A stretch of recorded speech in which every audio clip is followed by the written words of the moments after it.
y bienvenidos a este acto, a esta presentación del libro Don Milani, La palabra a los últimos.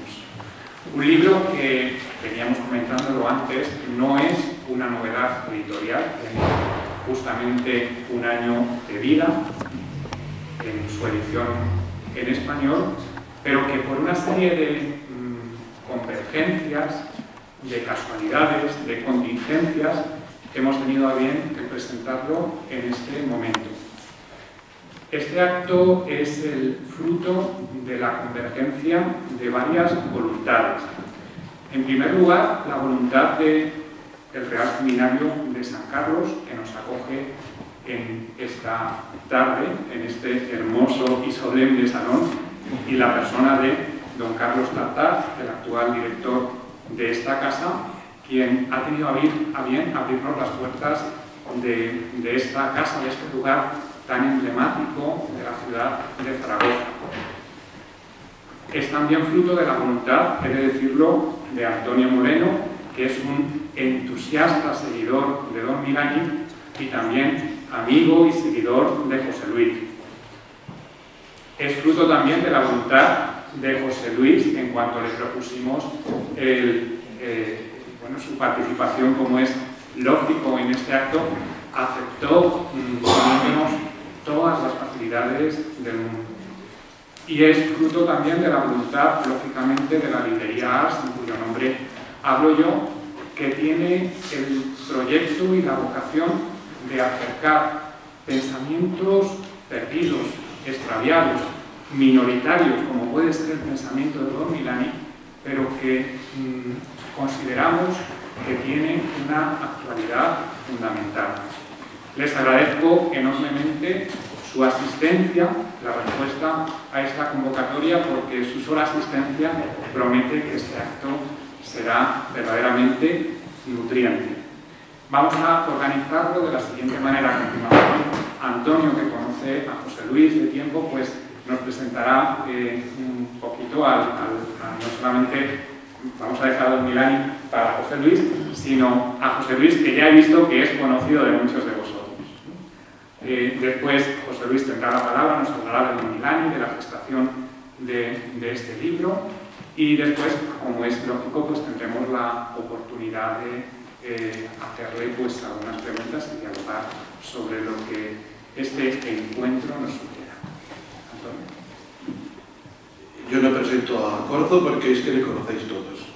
Desde los que trabajáis históricamente en la pedagogía crítica, en cuadernos de pedagogía, en la política educativa, hay mucha gente de la educación de adultos, de los que estuvimos en los planes de alfabetización, de los de la teología pastoral. Lo que es bonito es ver que hay una gran diversidad de personas de diferentes horizontes que estáis aquí. Hay políticos, hay inspectores, hay maestros de base, hay gente que está ahora en proyectos en barrios comprometidos en proyectos sociales. Evidentemente hay escolapios, porque lo primero que hay que decir de José Luis es que es escolapio. Y comentar simplemente, porque lo mejor será que hable, que José Luis es profesor de las dos universidades de Salamanca, de la Civil y de la Salamanca. Algunos sacerdotes que estáis aquí lo conocéis también por sus trabajos en teología pastoral. Veo que hay gente también de las universidades que tenemos en Zaragoza y que conocen todo su trabajo como sacerdote y como pedagogo. José Luis además ha sido formador de muchos maestros y maestras en la Escuela de Magisterio de Salamanca. Sí que quiero insistir en que no es un pedagogo de gabinete, porque yo le he visto a José Luis con las botas, explicándome cómo se ordeñaban las vacas en la granja de Lorenzo Milani de Salamanca.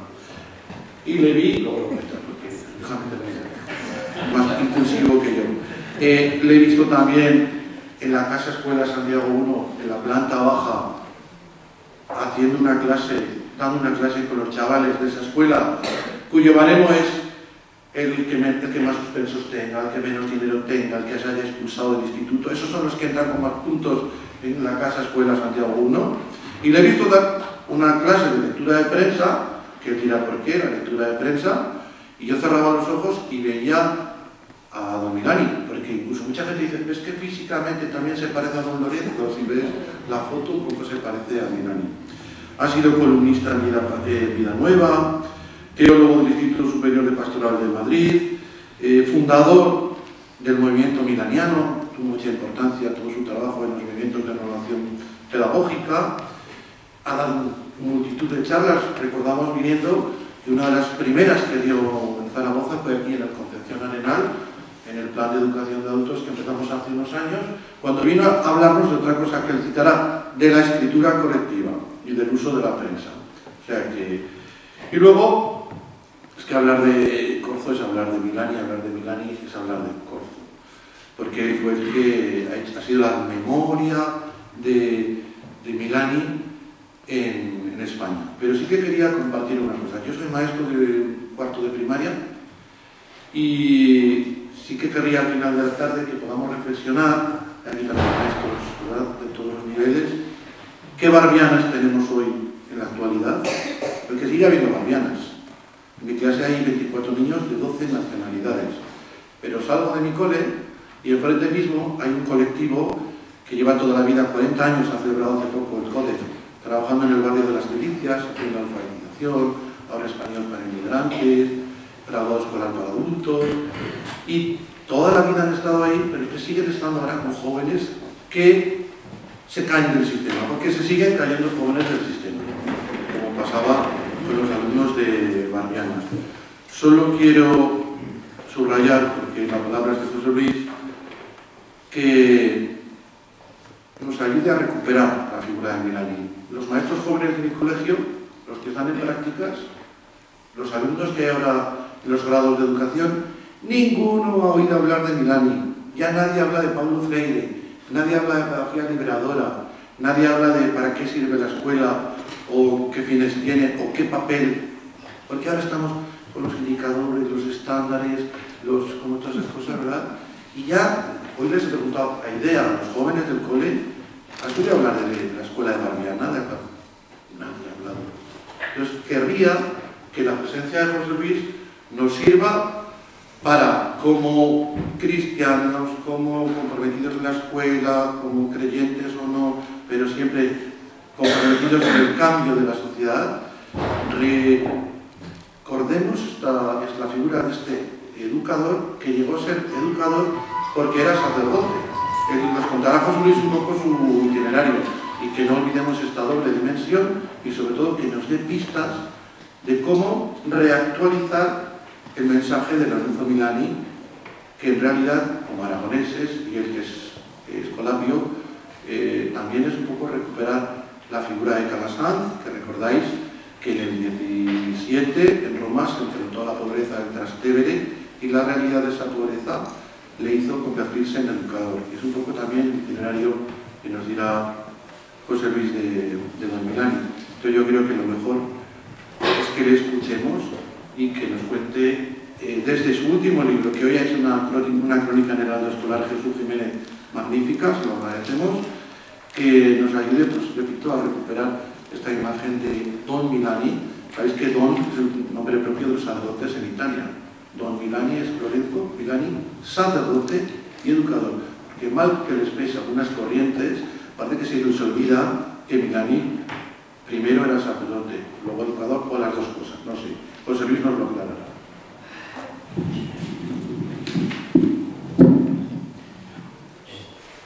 Yo te ruego que me hagas así, cuando queden 5 minutos, me queden a mí 5 minutos, cuando tú lo creas oportuno, y yo con 5 minutos acabo.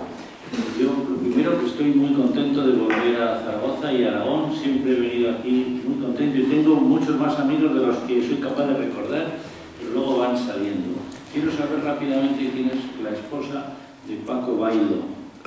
Sí, está, que se llama Carmen. Pues encantado, te saludo con mucho cariño, porque me parece que Paco, por lo que nos hemos dicho por internet, es de las primeras veces que vine a Aragón, antes de eso que tú has dicho, a la escuela de magisterio.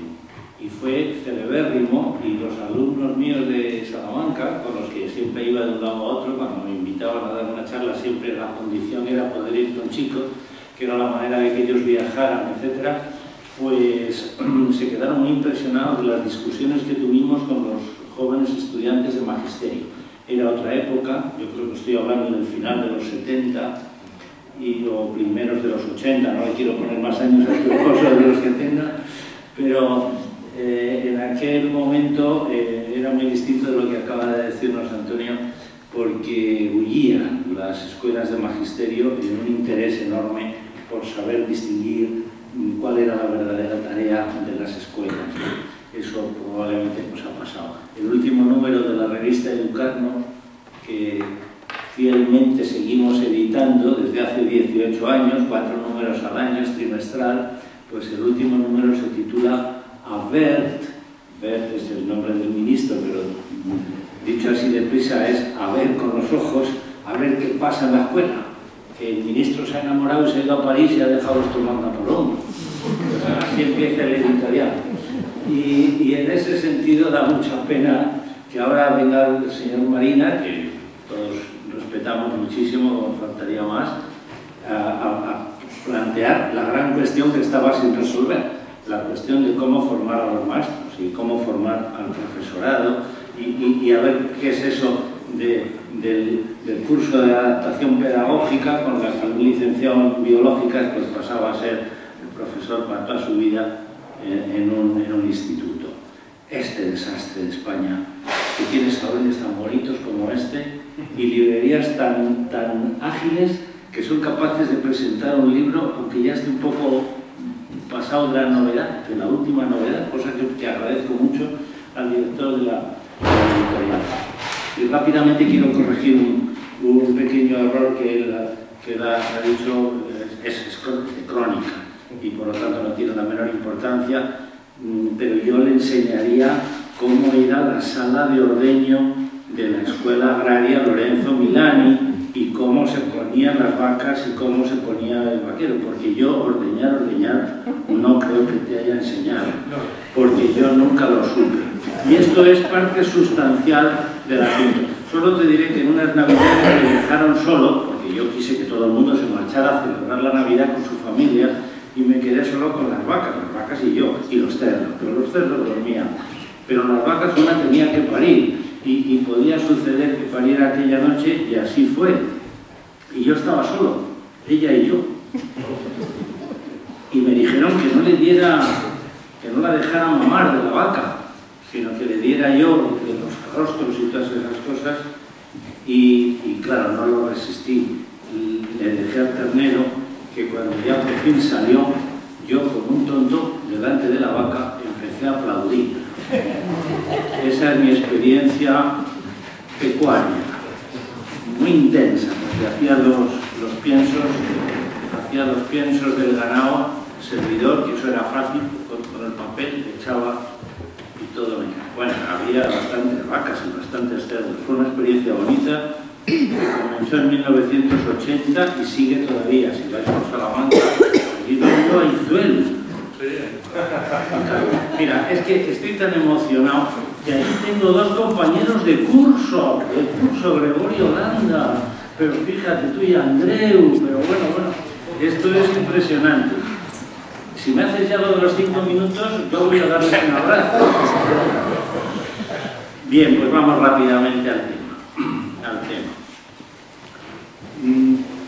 Estoy en un momento dulce porque, no solo por esta situación de aquí, me refiero a la etapa, porque vengo de Roma, donde se ha celebrado un magno congreso conmemorativo de los 50 años del documento del Concilio sobre la educación.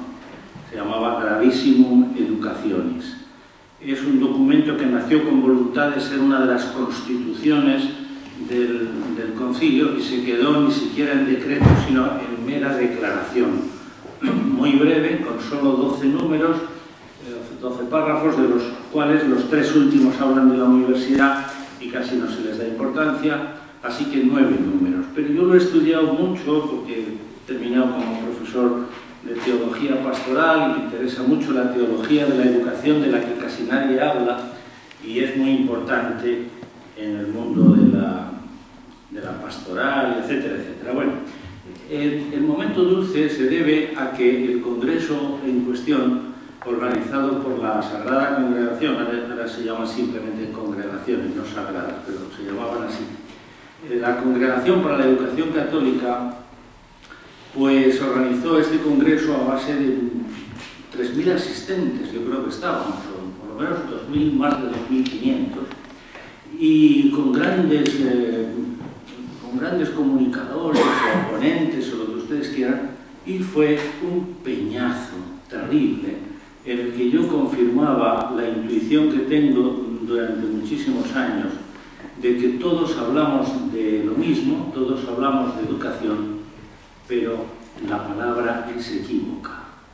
Y cuando uno dice educación, no está diciendo lo mismo que el otro. De tal manera que esa confusión enorme pues trae de cabeza hace mucho tiempo a la llamada escuela católica, que una de las primeras cosas que quiso el Congreso es que se dilucidara cuál era la identidad de la educación católica. Para empezar, cristianos son las personas, católicos somos las personas, ¿no? Este es un cristiano, una cristiana. Esta chaqueta no es una chaqueta escolapia. Yo soy un escolapio, yo soy un cristiano, pero la chaqueta lo más que puede ser es un genitivo, de esos que llamamos subjetivos, que es la chaqueta de un cristiano. Decir ahora que es una chaqueta cristiana es equívoco, porque si alguien lo entiende como un adjetivo objetivo, como un genitivo objetivo, que tenga esto una cualidad cristiana, pues va de culo, pero va mal, porque esto es una chaqueta. Y la educación católica no tiene entidad propia, salvo que se manipule el concepto de educación y sea católico un sitio donde se habla mucho de Dios o de la Iglesia Católica. Y dice don Milani, los que se esfuerzan en meter en la conversación la religión, la fe, se ve que tienen poca y que temen perderla. No está por ahí el tema. Bueno, a lo que voy es que el momento dulce me viene porque aquel espanto, de tal manera que el segundo día fueron 3 días de congreso y una final con el Papa, pues el segundo día yo me vi en una seria tentación de no volver al congreso por las cosas que había oído el primer día. Pero como ya me lo había imaginado, dije, venga, hombre, ya que has venido y que has pagado 300 €, pues vete. Y fui también. Y el cuarto día, el Papa, con 2 brochazos, liquidó la cuestión en contra de todo el Congreso. Si tuviéramos vergüenza, por eso decimos en español, este es un sinvergüenza, es decir, que no tiene vergüenza. Si tuviéramos vergüenza, los señores que organizaron el Congreso ya estaban dimitidos por sí mismos, ellos mismos. Hemos montado un invento que no es el que el Papa pensaba hacer, ¿no? Digo rápidamente las 3 cosas que el Papa dijo a propósito de la educación y que tienen mucho que ver con el preámbulo que nos dio nuestro compañero. Sí, lo encontraré porque siempre hago lo mismo, que llevar muchos papeles que luego no salen. No, está aquí.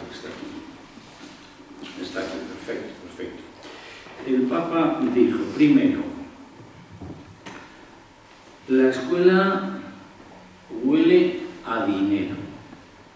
La escuela actual huele a dinero.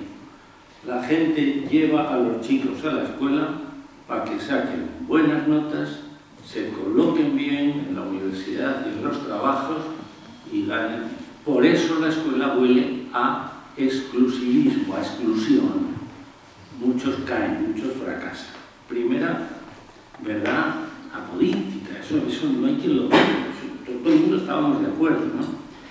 Segundo, el Papa dijo con toda claridad, y me adelantó, como dijo don Milani de Juan 23, dice don Milani, un Papa me acaba de adelantar por la izquierda.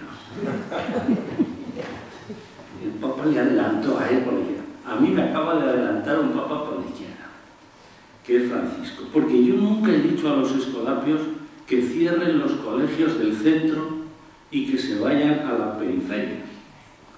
Siempre he dicho, si os quedáis en los colegios del centro, si nos quedamos, lo mismo, si nos quedamos en los colegios del centro, que sepan todas las madres y padres que nos traen a sus hijos que lo han llevado a un colegio donde los que enseñan, laicos o curas, son cómplices de los pobres, porque San José de Calasán inventó eso para dar clase a los pobres.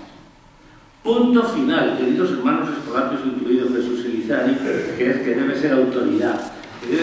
Punto final. No me lo enganchen ahora con otros carismas, el carisma de la orden, con esa historia puñetera, perniciosa, de los eufemismos, las nuevas pobrezas. Con las nuevas pobrezas entran los pobrecitos que tienen alguna discapacidad. Dios los guarde y los escolapios también. Claro que sí. Pero los pobres son los pobres. Porque es que ahora los cuenta la ONU. Y no los cuenta en decadencia, en decrecimiento del número de pobres, sino en aumento. Por lo tanto, está más claro que el agua. Ese era el punto noveno, que no se sabe de dónde, lo he investigado. Bueno, me iría muy lejos por un asunto que no es el libro, y es interesantísimo. He tratado de investigar cómo entró en el documento pequeñito que se quedó en una declaración del Concilio Vaticano II, Gravísimo Educaciones, en el número 9, búsquenlo luego, es prácticamente el final del documento, porque los otros tres se dedican a la universidad, y en el número 9, en el último parrafito dice: y el Concilio exhorta vehementemente a todos los obispos y a todos los fieles a que las escuelas cristianas atiendan especialmente a los pobres en bienes de fortuna. Las puñeteras traducciones, puñetero está en el diccionario, por eso no digo perdón.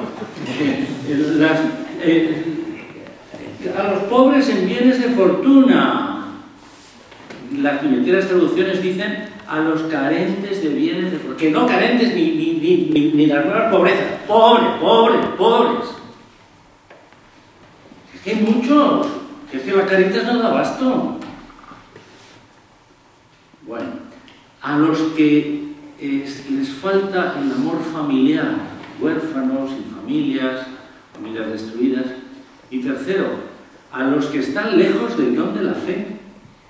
¿Pero dónde está la escuela católica para católicos? ¿Pero dónde está la escuela católica para que los papás católicos puedan elegirla? ¿Pero dónde está eso? Pero si pone allí con toda claridad eso. Debo decir con todo orgullo, queridos hermanos escolapios, que el único que sacó el número 9 y lo citó en 3 ocasiones distintas fue nuestro actual padre general, del que yo me fío poco. Pero al verle con aquella claridad soltar aquello en 3 ocasiones seguidas en 2 días, claro, yo tocaba las castañuelas. Bueno, pues el Papa me pasó por la izquierda porque dice: dejad los colegios en los sitios donde hay tantos educadores y marchad a las periferias. Así lo dijo ante 3.000 personas, lleno de curas y de monjas con hábito. Y fíjense, la tuerca. Pero no vayan a los pobres por beneficencia. No vayan por beneficencia. Vayan por la humanidad que los pobres necesitan desarrollar. Y cuarto, y cuando la desarrollen, nos enseñarán cosas que nosotros no sabemos. Eso es Milani puro, que no digo que el Papa lo haya copiado de Milani, digo que los extremeños se tocan, ¿verdad? Que los extremos se tocan. Esto es una sutileza que no la habíamos pensado, porque la Iglesia, y no solo la Iglesia, se ha dedicado a los pobres hace siglos, con más o menos fidelidad, con más o menos coherencia, con más o menos tradiciones. Pero la novedad está en que hoy los pobres no son territorio de misión, territorio de generosidad, territorio de altruismo, lugar donde intentar con nuestro esfuerzo y nuestro sacrificio. Hay un texto de este, que ahora es el último de la Presley, ¿cómo se llama? llama? El gran Vargas Nobel. Vargas. Gracias. El gran Vargas Llosa. Me pasa lo que acá que empezaba con el Alzheimer, ¿verdad? Y decía, hombre, ese escritor que no me acuerdo, dice, mira, dime, ¿cómo es eso que está en el mar, que tiene así como una cajita? ¿Cómo es? Y le dice el amigo, una almeja. No, una concha. Dice, eso, concha, ¿cómo se llama ese que tiene el premio Nobel? Fíjense cómo estamos de nombre, ¿no? Pues leí en Vargas Llosa un relato de cómo él había visto unas monjas en no sé qué territorio de misión que se quedaban aisladas por las lluvias durante muchísimo tiempo y que las buenas mujeres en una vida heroica ayudaban a las niñas de los poblados a tener un poco de cultura y etcétera, para luego poderlas poner a servir en las casas de los grandes magnates de la ciudad. Dice que con tanto sacrificio se pudiera hacer una obra tan desastrosa. Es una de las verdades que más me han impresionado a lo largo de mi vida. Y a mí también. No hace falta ser Vargas Llosa ni el cuarto marido de la Presley para saber eso. Que con gran sacrificio hagamos colonización de los pobres para traerlos a este mundo que es el que los fabrica. Eso es sorprendente.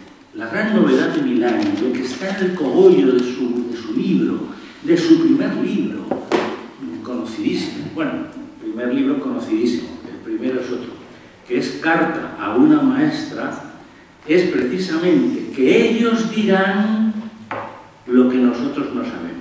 Y el Papa echó mano de sus monseñores que tenía alrededor para decir, ¿cuándo fue? Hace 15 días, sí, fue hace 15 días que tuvimos aquí a los gitanos del mundo entero, ¿verdad? Y habló uno, decía el Papa, ya sabes cómo es espontáneo, sin papeles, había uno que se había criado en un carromato y que había sido inmigrante, su familia y todo eso, pero que luego después ha llegado a ser diputado, no me acuerdo si dijo en Rumanía o en, no sé, eslovaco, bueno, en eslovaco. Y dijo unas cosas, dijo el Papa Bergoglio, dijo unas cosas que no las sabemos nosotros. Porque la óptica del español sobre el mundo no es la óptica del americano. La óptica del africano sobre el mundo no es la óptica nuestra. Como se dice en Carta a una maestra, los blancos no harán nunca las leyes que necesitan los negros. Aplíquenlo a la pobreza. El mundo de los pobres no lo conocemos nosotros. Y si les diéramos, como dice don Milani, no nuestra cultura, que se resquebraja por todas partes, sino los utensilios de la cultura nuestra, principalmente la lengua, las lenguas. Casi un hombre cultísimo como era él, aunque no lo demuestra, lo evita, pertenecer al mundo de los cultos, pero es que era una familia súper culta. La lengua, las lenguas, casi que nos recuerda el trivium, ¿verdad? El trivium, o sea, la gramática, la retórica. Porque ahí tocamos uno de los fondos de Milani, que comentando con Juan, pues a él le interesaba mucho, ¿no? Perdona. La palabra, dijo Martin Heidegger, que es el redil del ser, la casa del ser, donde el ser se hace patente, ¿no? Deben haber todavía tantas realidades que no han llegado a la palabra. He visto en la televisión, a lo mejor hoy, que no existe una palabra para decir que una madre ha perdido un hijo. ¿Cómo se llama esa señora? Porque si ha perdido el marido es una viuda. Si el hijo pierde a la madre es un huérfano. Y si la madre pierde un hijo, eso no tiene nombre. Habría que buscarse el chaval. Ey, a ver si buscas una palabra. ¿Cómo te llamas? David, busca una palabra para llamar a las mamás que se les murió un niño, un hijo. Tendremos que buscar un nombre. ¿Cómo las llamaremos? Huérfanas, no. Las llamaremos... El ser viene al lenguaje, pero no siempre tenemos palabras para todo. Imaginaros uno que no ha ido a la escuela. ¿Cuántas palabras le faltan? Ahora bien, ya lo sabía Martín Heidegger y se lo dijeron enseguida a todos los demás, pero también es la cárcel del ser. ¿Sabes una palabra que sé yo, David, y que no la debería de usar? Bueno, te lo digo a tu hermano, o sea, que no te gusta. La Iván. Iván, ¿sabes una palabra que yo uso y que no la debería de usar? ¿Cómo? Sí, te la digo. Yo uso la palabra hambre. ¿Y sabes por qué no la debería de usar? Porque yo nunca he pasado hambre. Yo solo tengo a veces apetito, ganas de comer, pero hambre yo no he pasado. Las palabras son la casa del ser y las palabras son la cárcel del ser. Por eso dar la palabra a Iván, darle la palabra a David, es cedérsela. Darle la palabra a David y a Iván es enseñarles nuestro mundo ya nombrado. Dar la palabra también es como ha hecho antes Antonio conmigo, y ahora ya habla tú. Y dar la palabra también en castellano puede significar que te doy mi palabra, que haré esto que tú quieres. Pero don Milani busca la cuarta cosa, y es dar la palabra para que lo digan ellos. Que lo digan ellos, que tienen una perspectiva en la cual te aseguro que cuando digan hambre, ¿saben lo que dicen? No nosotros. Bueno, a mí me parece que aquí hay la postura de un hombre que ha pensado la educación desde las raíces. Como diría Paulo Freire, es un radical. Radical viene de ahí, de las raíces. No es un sectario. Esa página de la pedagogía del oprimido es muy interesante, donde Freire distingue lo que son los radicales que se plantean los problemas a fondo y desde ahí piensan, a diferencia de los sectarios. Secta no significa división, como creemos a veces, como si viniera del verbo secare. No, viene del verbo sequor. Y por lo tanto sectario es el que sigue a otro, a pie juntilla. Y de sectarios está esta sala llena. Yo soy el primero, un milaniano, porque sigo a don Milani. El radical, dice Freire, es amoroso, dialogante, por si acaso se equivoca, porque a él le va la vida en ello. Los planteamientos de la pedagogía que se han hecho estos dos personajes, él lo citó antes, los de ahora, estudiantes de magisterio, etc., no han oído hablar de Paulo Freire. Los cristianos de aquella sala, yo me atreví a hablar, allí estábamos en dos grandes salas, en la mía habría 1000 personas, y salí todo nervioso, como si fuera un crío, ya ven que ahora yo no tengo ningún nervio, ¿no? Salí todo nervioso a decir, pero hombre, por favor, que alguien hable de Paulo Freire, que es un cristiano como la copa de un pino, y ha pensado en la educación en la cima del siglo XX. Yo creo que Paulo Freire es el gran pedagogo del siglo XX por encima de Lorenzo Milani. Y dice que el radical es amoroso, que el radical es dialogante, porque no puede equivocarse, le va la vida en ello al plantearse los problemas. Cuando don Milani plantea que la educación a los pobres no es para colonizarlos, no es para hacer beneficencia, como dijo el Papa, sino para darles la humanidad que ellos también necesitan porque tienen la dignidad humana. Pero claro, la dignidad humana supone también el poder dialogar con los otros humanos, y si alguien se nos queda por debajo de ese diálogo porque le falta el instrumento, le falta el material, este individuo tiene menos humanidad que los otros. No en dignidad, pero sí en ejercicio. Y por lo tanto, la tarea de la escuela es esa. ¿Sabéis cómo conocí yo a don Milani? Lo he contado varias veces, perdonad los que ya lo sabéis.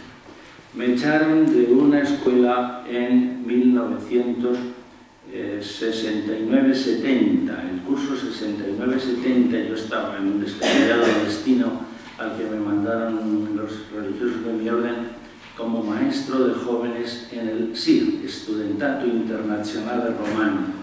Y en aquel juniorato, a las afueras de Roma, en la Vía Appia Nuova, en aquel juniorato los juniores iban a un doposcuola, es decir, a escuelas de repaso que se daban por las tardes a los chavales de los suburbios con la carta a la maestra en la mano, porque la carta había salido en 1967. Y allí iban universitarios y universitarias de varios sitios, y entre otros iban algunos clérigos que estaban conmigo en aquella casa, ¿no? Y me dijeron: oye, Corzo, tú tienes más tiempo, porque yo hacía cursos de doctorado y tenía más tiempo, vete allí y nos echas una mano. Y fui, y estuve varios días con los chavales de aquel suburbio y con otros voluntarios, y un buen día, muy prontito, a los 8, 10, 20 días de estar allí, una universitaria romana me cogió por la solapa y me dijo: ya no vuelvas más. Me quedé muy mal, muy cortado. ¿Y por qué? Pues porque yo te oigo decir a los niños que aquí se viene a ser formal, a hacer los deberes, a comportarse como Dios manda, y el que viene a hacer ruido y a molestar, que se quede en su casa. Tú echas a los que nosotros precisamente queremos acoger. Claro, yo me dio la carta a la maestra, me la regaló. Yo tengo la carta a la maestra que aquella muchacha me regaló. Y me fui con la carta a la maestra y, acobardado perdido, la leí en una noche. La carta a la maestra es un grito contra la selectividad escolar. Es un grito a favor del último. Y yo me decía aquella noche: pero es posible que no me hayan dicho los escolapios, lo decía con esta fórmula que todavía uso y que me gusta mucho, es posible que no me hayan enseñado los escolapios cuando me han formado que nos pagan para el último, que nos pagan para el último, que la escuela es compensatoria. Entre los disgustos que me han dado los socialistas de este país al hacer la reforma de la educación, que no es mala, la LOMCE no es mala, pero con algunos agujeros, entre los disgustos que me han dado está el que llamaban escuela compensatoria a unas clases de repaso que se daban al final de la jornada. Unos repasos que daban para los últimos a ver si los enganchaban. Cuando eso lo quisieron empezar en Salamanca, salieron una comitiva de maestros, sindicados, no sé de qué manera, que dijeron que la sexta hora, eran 5 las horas de la escuela, que la sexta era perjudicial, nociva para la salud de los niños y desde luego para el horario del maestro. Y salía la prensa como una serpiente, claro. Pero sotales, ¿no veis que hay niños que cuando van a su casa siguen con la escuela abierta? Porque la mamá sabe ayudar a hacer los deberes, porque hay un sitio caliente donde poder escribir, porque hay una mesa limpia. Y hay otros chavales que van a su casa a tirar piedras a los gatos. Pero no nos hemos dado cuenta que era falso el eslogan socialista. Una escuela única, igual para todos. No, una escuela mejor para los últimos. Me parece que se le ha escapado, es que lo quiero leer, no le estoy criticando, le respeto muchísimo a José Antonio Molina, pero creo, por los resúmenes de la televisión, que ha dicho que una de las cosas que se podrían hacer era que los profesores más preparados vayan precisamente a las escuelas más difíciles. Que hace mucho tiempo, me parece que está la carta a la maestra tal cual, yo os pagaría a destajo, dice la carta a la maestra, yo os pagaría a destajo un plus por cada niño que salvéis. Por cada niño que saquéis del analfabetismo. Bueno, luego eso será muy complicado de verificar. Bueno, pues conociendo a don Milani de aquella manera que lo conocí, os podéis imaginar la fascinación que me causó cuando luego, después de aquella noche verdaderamente luminosa, con aquella muchacha que seguramente era un ángel, no sería real, he tenido la suerte de conocer en el mes de mayo en Roma. Me invitaron a una conferencia muy interesante en el Instituto Superior de Investigaciones Científicas, en el IHNR de Roma, y fue don Sardelli, don Bosco, don Milani, el cura Sardelli, que era el amo del doposcuola aquel de Cinecittà. Y le conté, me pasó esto, ¿Tienes contacto con aquellas chicas voluntarias? Yo quisiera saber cómo se llama la que me echó, porque le debo la vida a la que me echó. Bueno, pues al haber ido después rumiando a este fenómeno de Don Milani, creo que he aprendido mil cosas. Tengo la suerte de que una colaboradora de Don Milani, sorprendente colaboradora, porque Don Milani estaba más solo que la una en el monte, ¿no? Echaron allí. Habrá gente aquí que no sepa nada de él, a lo mejor debería de marcar 4 coordenadas, pero dejadme que siga mi ritmo. Una colaboradora sorprendente, porque Don Milani estaba en el monte, lo echó el obispo a un sitio donde no había ni agua, ni luz, agua corriente, ni luz, ni teléfono, ni carretera, un desastre. Este tío, lo sé muy bien, porque yo he hecho la tesis doctoral y he investigado mucho, hablaba y escribía 6 lenguas, no era mocoso. Convertido a los 20 años en una familia agnóstica, aunque de madre judía, y muerto a los 44 con una leucemia tremenda. A los 20 años se convierte y entra en el seminario, le ordenan a los 24 y se muere a los 44, 20 años de cura. Estos 20 años de cura, 7 en una parroquia que era semi-industrial, en una especie de terraza florentina, cerca de Florencia, Calenzano, un lugar de fábricas de tejidos, donde ya probablemente entonces, y desde luego ahora, empezaban a venir chinos a trabajar en talleres clandestinos, donde hacían una parte del trabajo de las fábricas y luego después las fábricas los pagaban de aquella manera oculta, ¿no? Y bueno, y después de estar esos 7 años ahí, Don Milani es trasladado, cuando se muere su párroco, él era coadjutor, a Barbiana, que no está en los mapas. Si buscáis en Google, que está todo, no encontréis Barbiana. Encontraréis Barbiana como nombre, pero en el mapa ese que tú puedes poner en relieve, no hay forma de que te dé Barbiana, por lo menos así era esto. Aquel destierro, ¿cuánto tiempo necesita un cristiano para darse cuenta que si uno quiere seguir fielmente a Jesucristo, debe prepararse a padecer persecución? Los que estamos aquí no lo sé. Yo no he pasado más que olvido. Y me quejo de bici, porque me lo he buscado yo, el recuerdo, ¿no? No he parado de escribir y de decir todo lo que me da la gana. Pero vamos, olvido casi siempre. Don Milani me cuenta, qué es lo que iba a decir, esta mujer que le ayudó 4 años, llamada Adele Corradi, cumple el día 9, es hoy, ¿verdad? Está cumpliendo hoy 91 años. Y tuve la suerte que viniera a Santiago I durante un curso. Y vino con el más tontico de los niños que tenía Don Milani, que era Marchuelo, que Marchuelo a los 5 o 6 años aún no había dicho una sola palabra. Y el hermano de Don Milani, eran 3, la pequeña una niña, y el hermano suyo, que era mayor, es un neurobiólogo infantil, un tío que conoce bien el cerebro. Y Don Milani le dijo, echa un vistazo a este chaval, que se llama Marchuelo, y era pequeño como este. Y no ha hablado todavía no ha hablado, fíjate tú. Y entonces decía el neurobiólogo, tiene una lesión importante cerebral.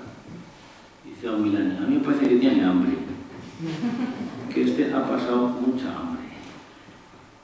Y a fuerza de quererlo, pues aquel chaval habla, hoy día es un hombre tan claro, imaginaros. Y vino a la escuela, ¿no? De Adele Corradi he aprendido miles de cosas, pero hay una que me gusta mucho y que me la ha dicho hace poco por teléfono, porque yo hablo mucho con ella, está muy sorda, pero cuando ella llama es que ya se ha preparado el aparato y tal, entonces que ya estaba dispuesta a escuchar. Y entonces, y a entender.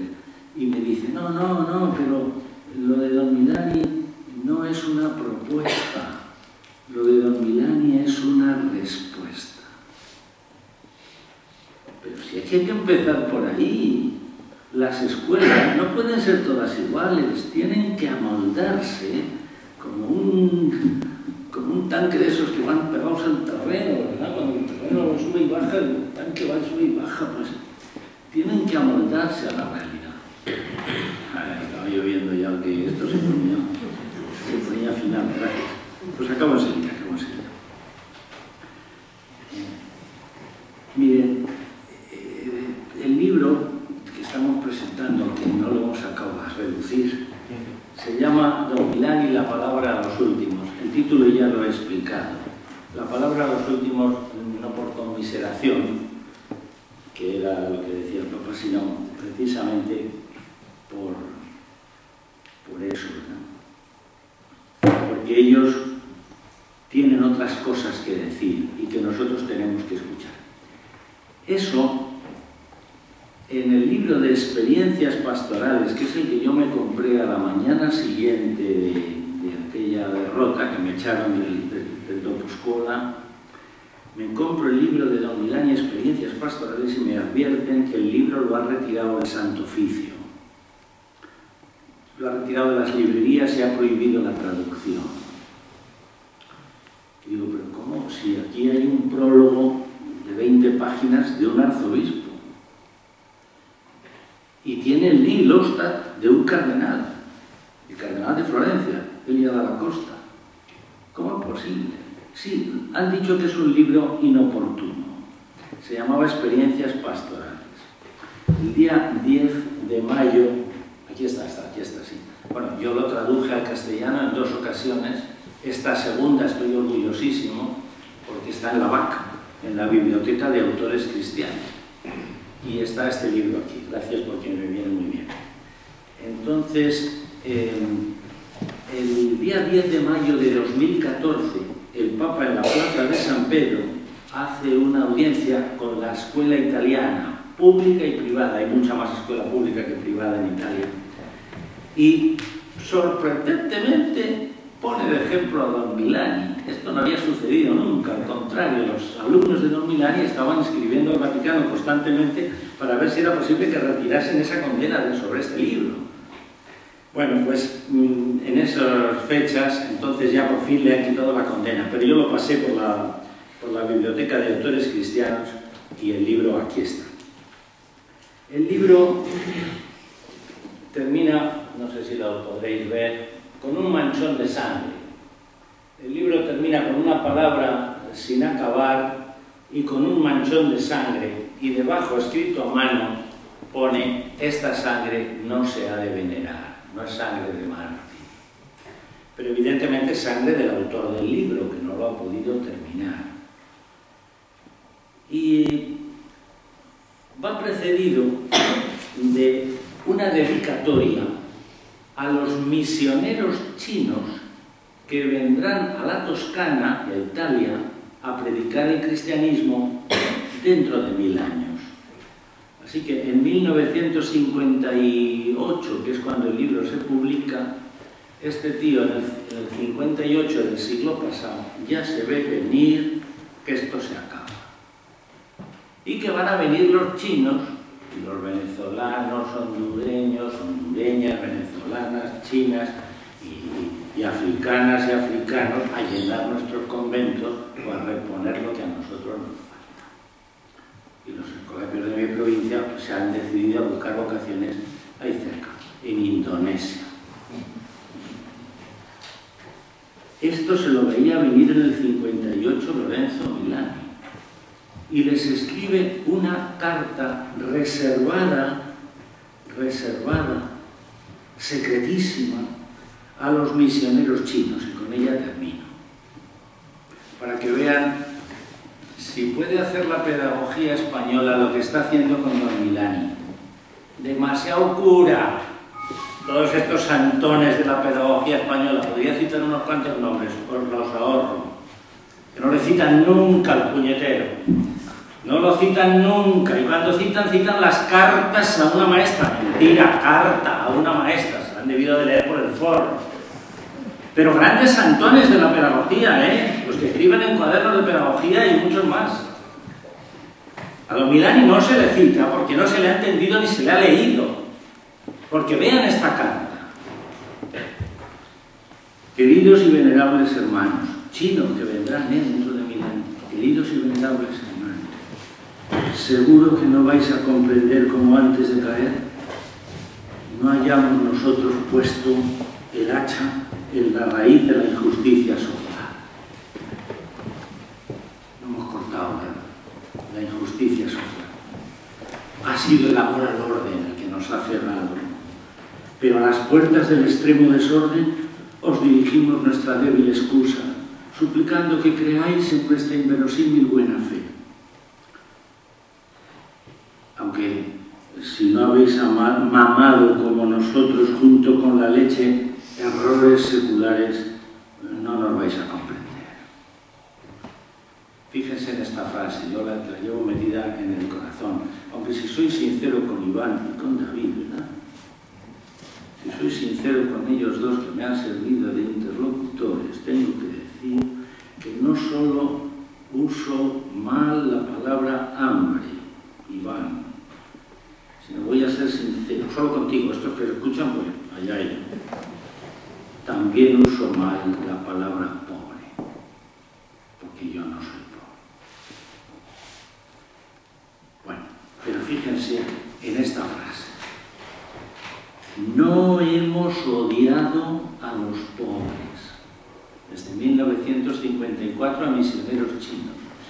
El concilio sobrevoló por la pobreza, El concilio sobrevoló por la pobreza. El cardenal Lercaro tuvo que hacer una intervención importante sobre la pobreza que no llegó a cuajar, etc. 1954 es antes de la convocatoria del concilio. Villani dice, no hemos odiado a los pobres como la historia dirá de nosotros. Solo hemos dormido. Y ha sido entre sueños cuando hemos fornicado con el liberalismo de Gasperi y con los congresos eucarísticos de Franco. Aquí nos escandaliza lo de los congresos eucarísticos de Franco, que es muy fuerte. En la primera edición de este libro, en otra editorial, que era Marsiega, tuve que poner con los congresos eucarísticos del Mediterráneo, porque vivía Franco, lo edité en 1975. Pero esto es fuertísimo no por Franco, sino por De Gasperi, que tiene la causa de beatificación introducida, es el fundador de la democracia cristiana italiana, del Partido Demócrata Cristiano Italiano. Y dice este hombre, reconociendo que hemos fornicado con esos relámpagos, con esas luces de salvación que era la democracia cristiana o los congresos eucarísticos de Franco. Y por eso no hemos odiado a los pobres, sino que nos hemos dormido. Nos parecía que su prudencia nos podría salvar, etcétera, porque se me han pasado los 5 minutos. Y ya está. Gracias.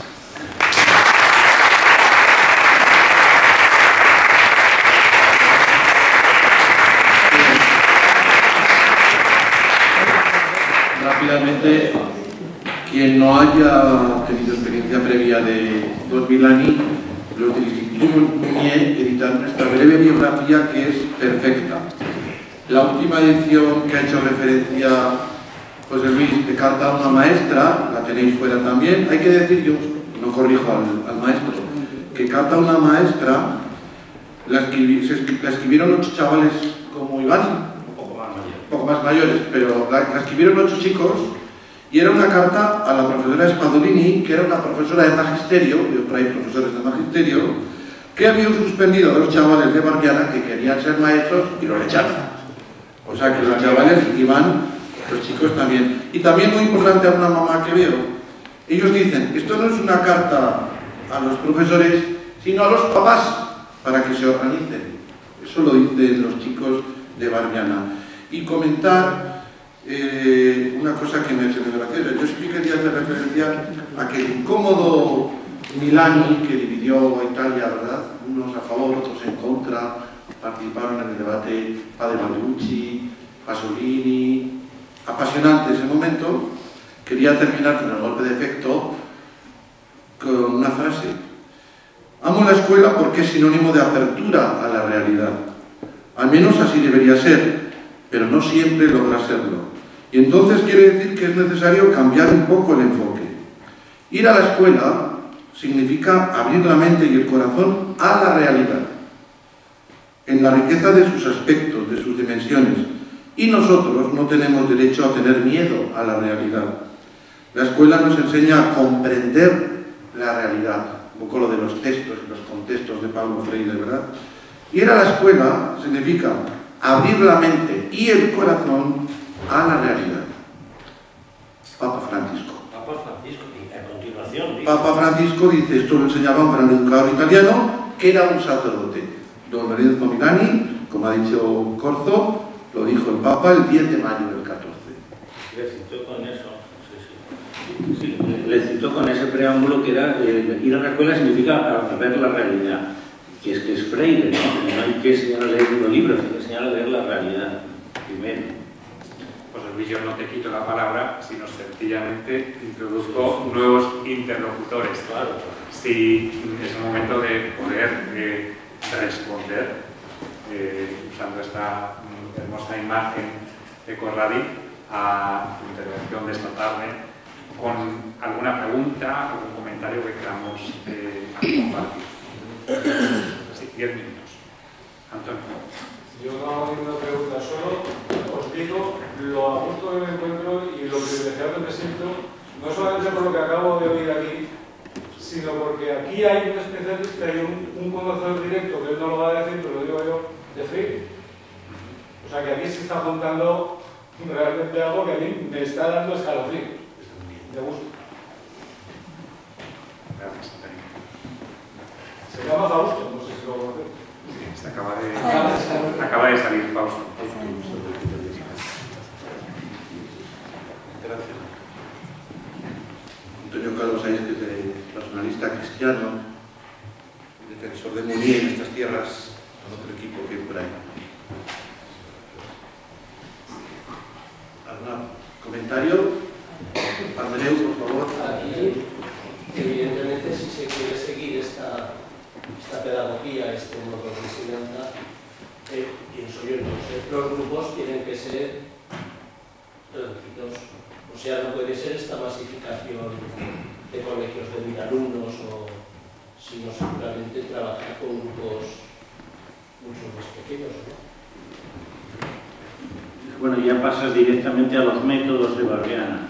Si nos tenemos fieles a que él lo que dice es que hay que tener una respuesta y no una propuesta, pues habrá que amoldarse a las circunstancias concretas de lo que tú dices, 1000 alumnos, y ver qué se puede hacer con 1000 alumnos, ¿no?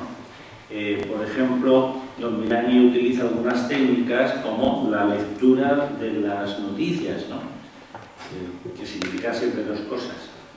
¿Qué ha pasado? ¿Y qué dicen estos que ha pasado? Porque el que ha pasado es muy difícil de saber si no pasas por lo que nos cuentan. Entonces, claro, enseñaba directamente la crítica sobre los medios de comunicación. Eso llevamos diciéndolo 1000 veces, lo que pasa es que luego la gente no lo sabe hacer.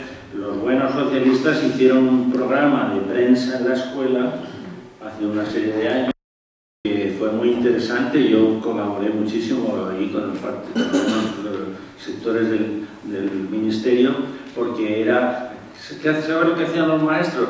No decían vamos a leer las noticias en clase, sino decían vamos a coger aquellas noticias que sean útiles para mi asignatura.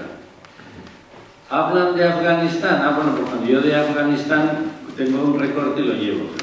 No es eso. Es saber si la puñetera geografía vale para entender las noticias. No, si las noticias valen para aprender la puñetera geografía, que es completamente lo contrario. O sea, que el problema de... Bueno, hay muchas maneras de llevar a un niño a la escuela. Muchísimas, muchas más. Con muchos y con pocos.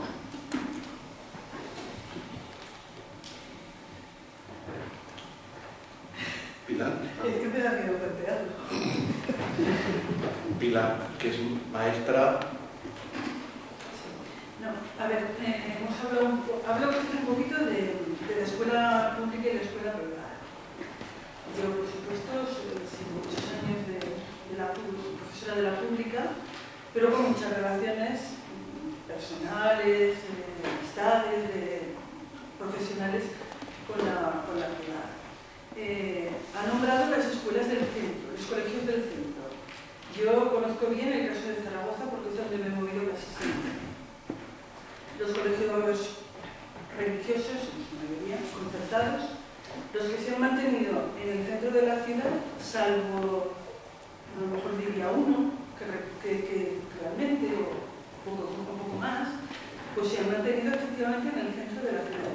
Y todos sabemos las condiciones no claras, no directas, que se ponen para la asistencia de los alumnos en los colegios del centro de la ciudad.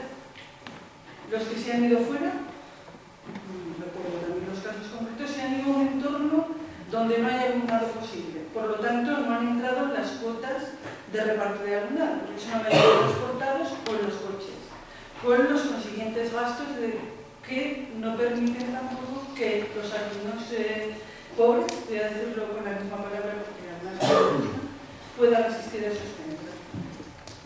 Y yo, pues oigo muchas voces, bueno, en la escuela pública, por supuesto, unos por condición y otros por obligación, hemos tenido lo que hay en el entorno. Y hemos trabajado, yo siempre he dicho, y bueno, me alegro de estar en esa onda, que yo trabajaba con los últimos porque el tren va a la velocidad del vagón. Entonces, al niño bien, al niño inteligente, sale solo. Pero es que hay que trabajar verdaderamente con los necesitados de todos los aspectos, con los pobres de todos los aspectos. Seguimos a día de hoy y yo diría que no ha cambiado para nada. O sea, el aspecto la realidad de la escuela hoy es la misma. Yo diría que agravada todavía. Porque yo he recibido alumnos en la pública de centros de la privada, por ejemplo, con deficiencias clarísimas, que vienen obligatoriamente, los desplazan porque no tienen medios, no los pueden atender, en cambio, sin embargo, también en la escuela pública nos han quitado tantos apoyos que hemos tenido que trabajar sin esas personas también cualificadas que en el momento nos lo daban. Y el panorama sigue igual, entonces, perdóname, pero a mí me choca oír a religiosos plantear esta dualidad y que no haya solución, o sea, que no se plantee verdaderamente la solución. Y yo tengo ejemplos muy claritos y muy de actuaciones concretas. Perdona que te hago ese mal gesto, para que hable más gente, porque está clarísimo lo que dices, se te entiende todo. Si yo pidiera algo de la condición femenina para mí, sería la posibilidad de llorar más, el don de lágrimas. Y recuerdo haber llorado en Gerona, cuando una maestra de la pública me dijo un día hace muchos años: nos toca acoger en la escuela pública a los que no quieren en la privada. Yo se lo oí y empecé a llorar. Estoy contento, pero no tener más don de lágrimas. Jesús Jiménez ha pedido la palabra. Sí, solamente quería hacer una reflexión. Al final hablamos de lo educativo y yo creo que confundimos educativo con escolar. Yo los centros que llevo en la zona de Delicias Profunda, porque de alguna manera, todos los chavales que están en los colegios públicos que llevo, los 6 o 7, tienen las mismas mesas, los mismos pupitres, los mismos ordenadores, los mismos libros, los mismos profesores que cualquier otro colegio. El problema está cuando salen.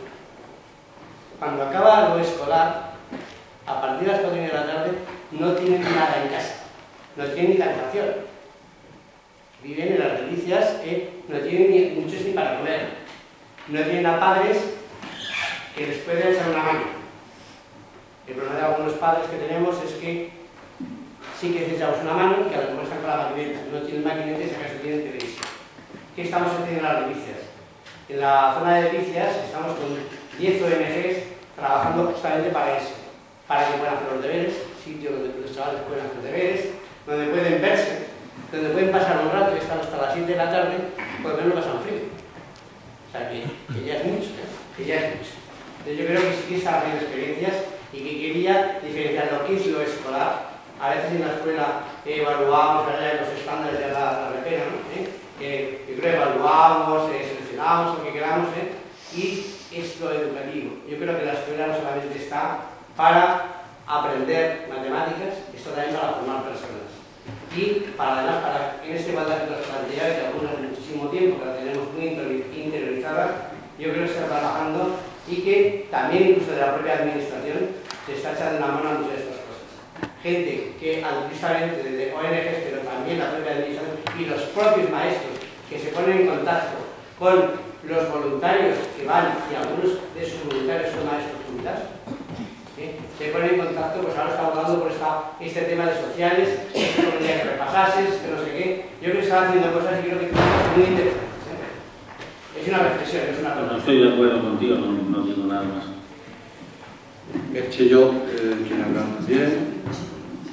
Yo no voy a hablar del libro, tampoco. Se ha dicho que se trata de llevar a Milani a la escuela, ¿no?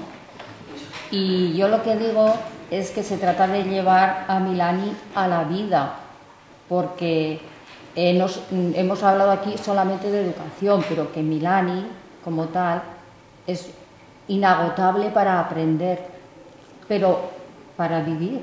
Son actitudes. En la escuela no es metodología, es una actitud. Entonces, toda la gente que hemos seguido a Milani, eso se nota. Se nota. Y además, ¿dónde estás? Da igual que estés en una escuela rural que en una gran escuela con 700 alumnos. Porque algo cambia y algo se nota. Con bastantes dificultades. Porque la verdad es que es muy difícil entender y sobre todo aplicar. Porque ir con los últimos es un peso muy grande. No hay tendencia a eso. Y también decir que lo mismo ocurre con José Luis Corzo, que también es inagotable porque siempre se le escucha, siempre se aprenden cosas, ¿no? Y que ha ido a los pueblos de Aragón, pequeñitos, a tertulias literarias, a escuelas de adultos, a la vida, no solamente a la escuela. O sea, que quien no haya leído a Milani, que lo lea, pero no solamente Carta a una maestra. Uniendo lo que tú dices y lo que decía Jesús, hay una cuestión que no podemos ahora abordar en detalle, pero que me interesa muchísimo, ya hace bastantes años, y es la diferencia entre el concepto antropológico de educación, que sería crecimiento humano, ¿verdad?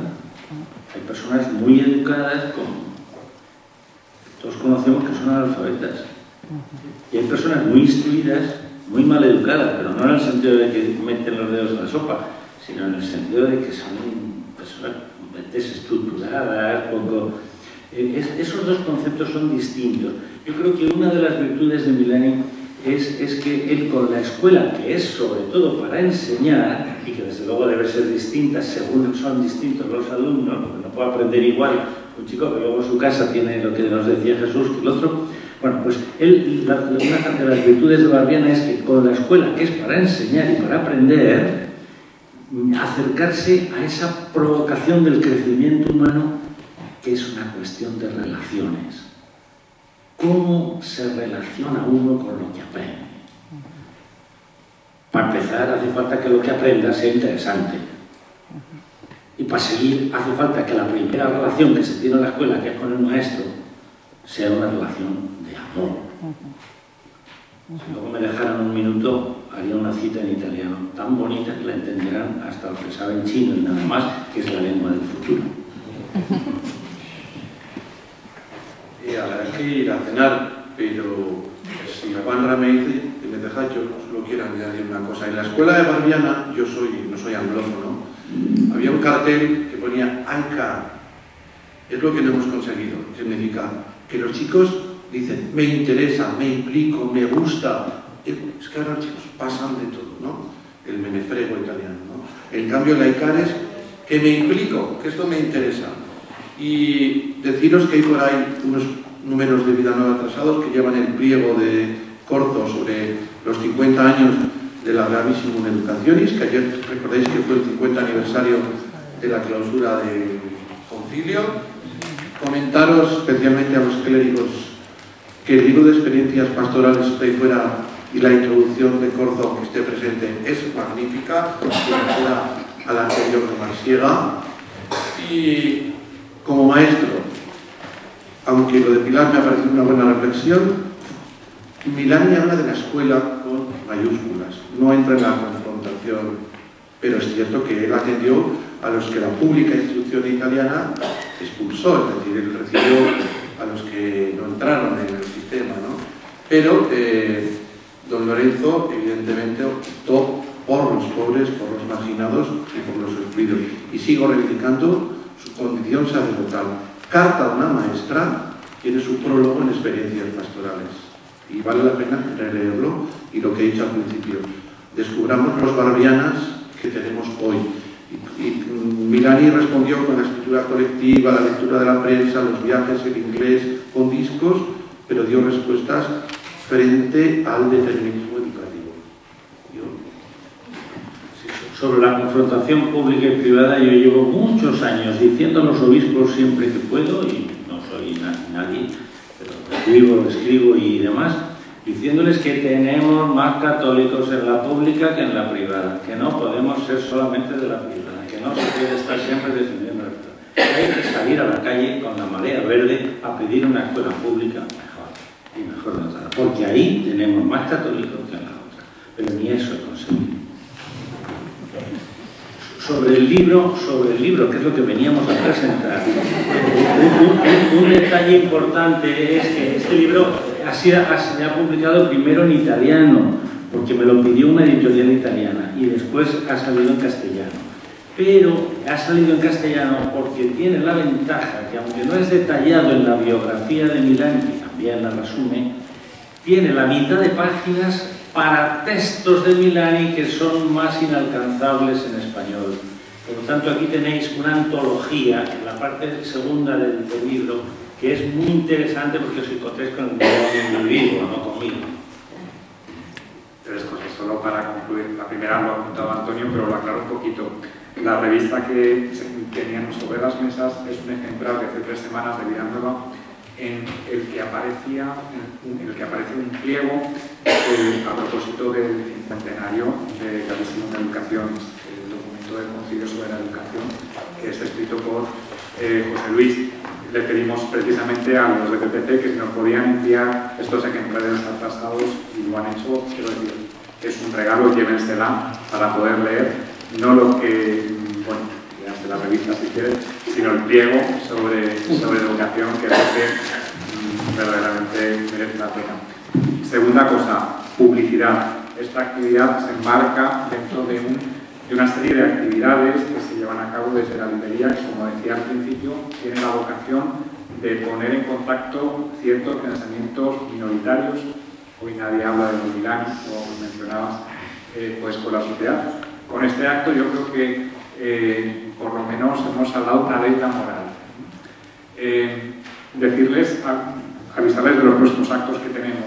La semana que viene, el jueves 17 a las 7 de la tarde, esta vez ya en la librería, tendremos la audición, un encuentro con el director del disco, no recuerdo exactamente el sitio. De las catedrales. Efectivamente, aquí don Manuel no lo puede decir, que es José María Verdejo. Sí, fue la presentación oficial el otro día en la diócesis, en la Casa de la Iglesia. Tendremos en la librería un encuentro con el director del coro y una audición del disco. Y también ya pensando en el próximo año, el próximo que tendremos en el mes de enero, el 18 de enero, a las 7 de la tarde también, un encuentro con Santiago Guijarro, que es también catedrático de la Universidad Pontificia de Salamanca, para presentar también y hablar. Siempre una presentación de un libro es la ocasión para tener este encuentro con el autor y abordar distintas temáticas. El libro que presentaremos es El Camino del Discípulo. También decirles pues que es una de las cosas que me ha sorprendido de la biografía. Aludes a, en un momento dado, don Milani leyó a Simone Weil. Y bueno, saben que les informo de esta actividad, para quien no lo sepa, tenemos un seminario o club de lectura en el que estamos leyendo, bajo la guía de Carmen Herrando, a Simone Weil. Tendremos el próximo encuentro el lunes 21 de diciembre. Bien, con esto cierro el episodio de publicidad y por último, sencillamente, darte las gracias, José Luis, porque ha sido un verdadero gusto escucharte.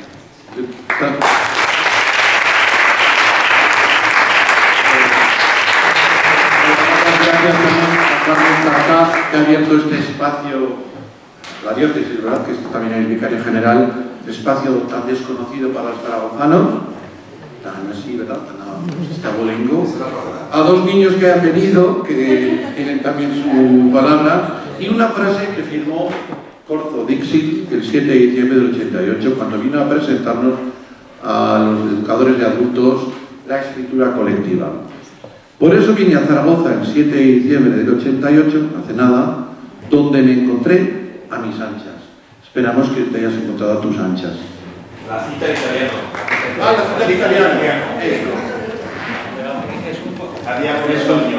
Es un poco tarde, es un poco tarde. Es a propósito del tema de los pobres. Mirad, a mí me hicieron los escolapios después de abrir la Casa Escuela Santiago I, me hicieron rector de las Canarias, de Tenerife, un colegio que hay en Tenerife, que además de ser colonia, de peninsulares, era un colegio chic.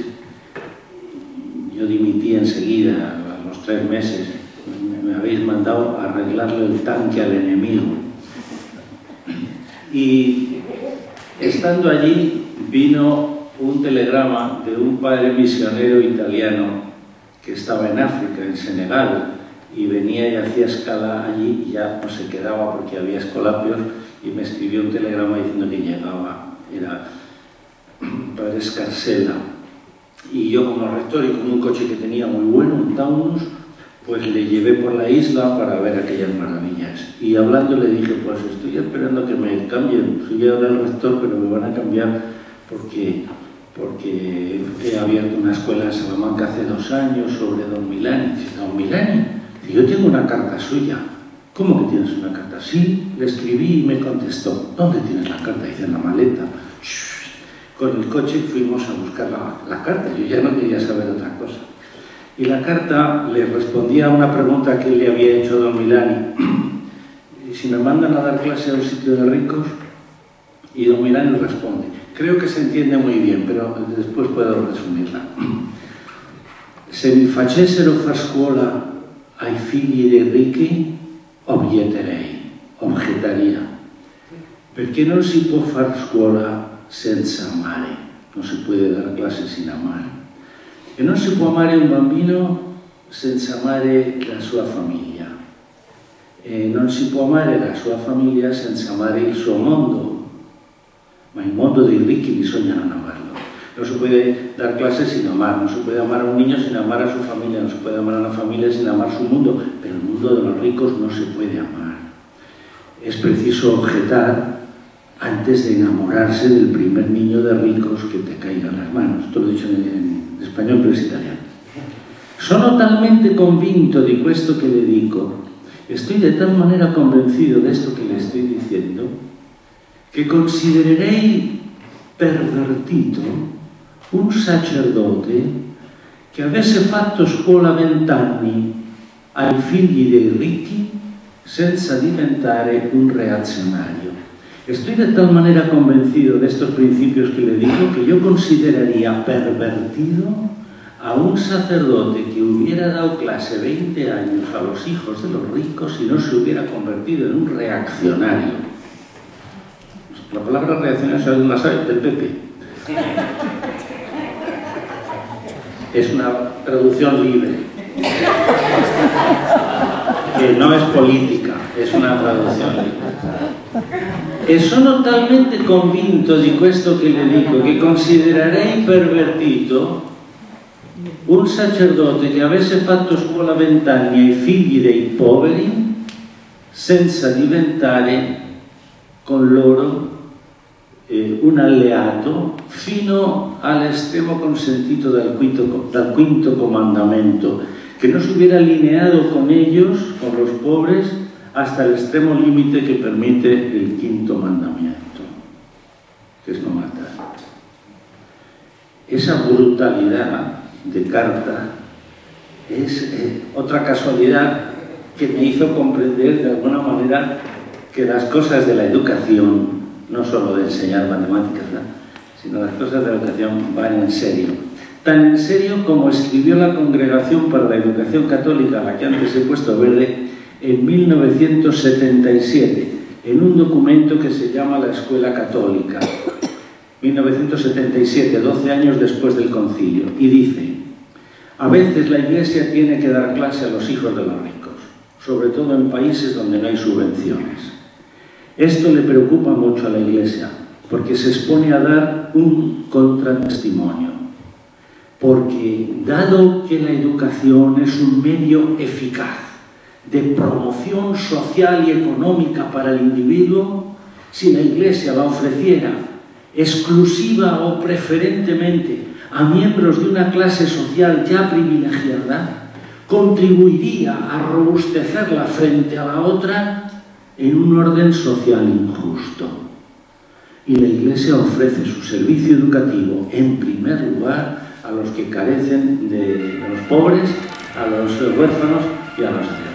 ¿Quién es más duro, la carta de Milani o la carta de la Congregación en 1977? La del Milani suena duro, la otra es durísima. Buenas noches, gracias a todos.